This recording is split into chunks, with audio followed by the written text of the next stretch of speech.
है। ये एक बीमारी हम लोग के यहाँ होती है, AIDS, acute acquired immune deficiency syndrome.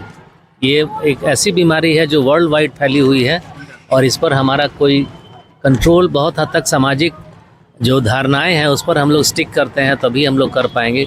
जैसे कुछ चीज़ें हैं कि फ्री सेक्स है कुछ, उसके अलावा जो हमारे वर्कर्स हैं घर से बाहर रहते हैं उनको इस तरह की बीमारियां होने की संभावना ज़्यादा रहती है, चूँकि परिवार के साथ रहते नहीं हैं तो कहीं इधर उधर चले गए कुछ।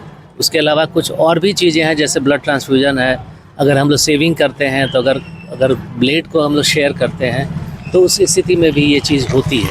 उसके अलावा जैसे आप सभी जानते हैं कि हम लोग सुई वगैरह के रूप में हम लोग डिस्पोजेबल सिरिंज इस्तेमाल करते हैं। इसी बीमारी के डर से, यही बीमारी एड्स और हेपेटाइटिस बी, इससे बचाव के लिए हम लोग पूरे वर्ल्ड में ये डिस्पोजेबल सिरिंज का इस्तेमाल किया जाता है ताकि सिरिंज के माध्यम से ये बीमारी फैले नहीं। आप इसी से इसका महत्व समझ सकते हैं। इसका नाम भी है वर्ल्ड एड्स डे, यानी कि पूरे वर्ल्ड में ये मनाया जाता है। इसलिए ये एपिडेमिक के रूप में ये बीमारी पूरे वर्ल्ड में फैली हुई है, इसलिए इस पर ध्यान देना ज़रूरी है और इसको कंट्रोल करने के लिए जस्ट सामाजिक चेतना ज़रूरी है। लोगों को ज्ञान देना, लोगों को इस बीमारी के बारे में बताना, क्योंकि ये बीमारी एक ऐसी है कि अगर किसी को हो जाता है इसका इलाज नहीं है, उसको लाइफ लॉन्ग दवा खानी पड़ती है और इसी बीमारी के कारण वो इन्फेक्शन से एक्सपोज्ड होते हैं, हर तरह के इन्फेक्शन से, चाहे बैक्टीरियल हो, वायरल हो, फंगल हो, ट्यूबरक्लोसिस का हो, तो और उसी से उनकी मौत हो जाती है।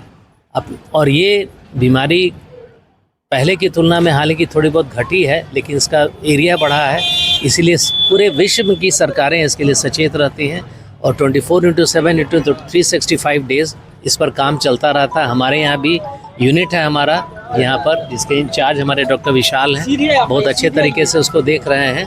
और हम लोग यहाँ पर एड्स के मरीजों का इलाज भी करते हैं और प्रोफाइलिक्सिस के लिए, बचाव के लिए जो हम लोग आईसी के माध्यम से, उसके माध्यम से जो हम लोग कर सकते हैं वो कर रहे हैं, ताकि हमारी आम जनता जागरूक रहे और इस बीमारी से इन्फेक्टेड नहीं हो, उससे बचाव का उपाय करें। Thank you.